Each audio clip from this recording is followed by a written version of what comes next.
everyone, in our last video for the VoiceThread training series, we're going to look and see what the student sees and how they would comment on a VoiceThread. So I'm in my class here, and if I go ahead and click on Walt Disney VoiceThread, it'll take us to our VoiceThread page that's on Moodle.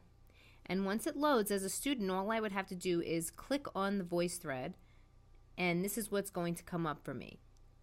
So I have it on mute so you can't hear my comment, but you can see that when this slide came up, immediately my first comment started, so now the student knows what they have to do with this. And if I was a student, then I could go ahead and comment the same exact way that a teacher would comment. So as a student, I would just click on the plus sign here and reply back with any of the types of comments. So I would probably just use an audio or a webcam comment. You're going to see it show up as my picture on the other side because we're logged in as me, but just to give you an example, if I click on the plus sign and I press the audio here, it'll come up, and now I'm just recording a comment. You see it's counting here, so that's how long my comment is. And when I'm done or the student is done recording, they click stop recording,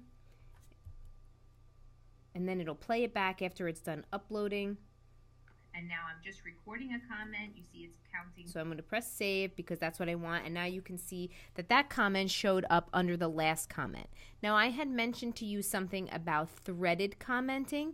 And if you want to use that, what you would need to do, so let's say the student listens to my first comment here, but they have a particular question about this comment. If they want to reply directly to me instead of having it show up here at the bottom, they would click on this little arrow here, which would create a new thread for this conversation, and then you'll see how it sort of shows up with a line underneath and a picture of whoever is making the comment.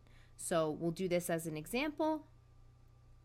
Here is an example of a threaded comment. Press stop recording. Here is an example of a threaded comment. Press save. And now you can see that the person shows up underneath that comment. So this sort of makes things a little bit more organized because maybe the student wants to respond to another student's thought or your thought, and they don't want to have to go all the way down here to the bottom, have it show up. Using the threaded commenting will then make that easier to show that you are directly replying to your professor or to that particular person. So that really is everything in terms of commenting as a student. You could see it's identical to the way that you would comment as a teacher. So that would definitely make it easy in terms of troubleshooting if anybody has any problems. Because if you are using it as the professor, you'll be able to help solve any issues that the student has.